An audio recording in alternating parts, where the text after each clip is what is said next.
ഞാൻ കേരളത്തിലെ ഇടുക്കിയിൽ നിന്ന് വരുന്നു. ജാപ്പനീസ് പഠിക്കാനായിട്ടാണ് ഇവിടെ ചെന്നൈ ആസ്ട്രോ അക്കാദമിയിൽ വന്ന് ജോയിൻ ചെയ്യുന്നത്. ആദ്യം നമുക്ക് ജാപ്പനീസ് ഡിഫിക്കൽട്ട് ആണെങ്കിലും പതിയെ പതിയെ നമ്മളെ ഇമ്പ്രൂവ് ആക്കാനായി നമ്മുടെ കുറെ ടീച്ചർമാരുണ്ട്.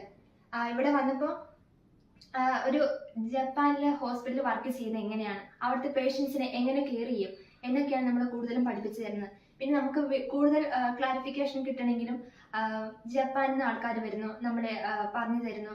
അതുപോലെ കൂടുതൽ വീഡിയോസ് കാണിച്ചു തരുന്നു. ജപ്പാൻ അവിടുത്തെ ഹോസ്പിറ്റലിലെ രീതികളായാലും മറ്റ് എന്തും നമ്മൾ പറഞ്ഞു തരുന്നു.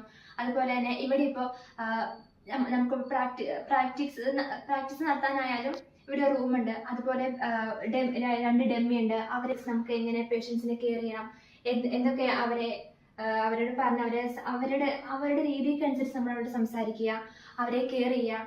അതുപോലെ തന്നെ ഇതൊരു ഹോസ്പിറ്റലിന്റെ എല്ലാ എക്യുപ്മെന്റ്സും ഇവിടെ ഉണ്ട്.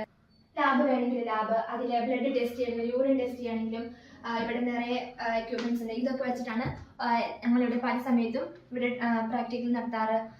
ഒരു പേഷ്യന്റ് വന്നാൽ അവരെങ്ങനെ കെയർ ചെയ്യണം, അവരോട് എങ്ങനെ സംസാരിക്കണം, ഇതെല്ലാം ജപ്പാൻകാർ നേരിട്ട് വന്ന് നമുക്ക് പറഞ്ഞു തരുന്നു. അതുപോലെ നമ്മൾ അവരോട് സംസാരിക്കുമ്പോൾ നമ്മൾ അവരുടെ ലാംഗ്വേജിനൊപ്പം നമ്മൾ സംസാരിക്കാനാവുന്നു.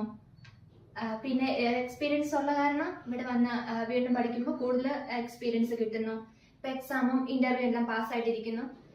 നെക്സ്റ്റ് ഇയർ ജപ്പാനിൽ പോയി ജോയിൻ ചെയ്യാൻ സാധിക്കും.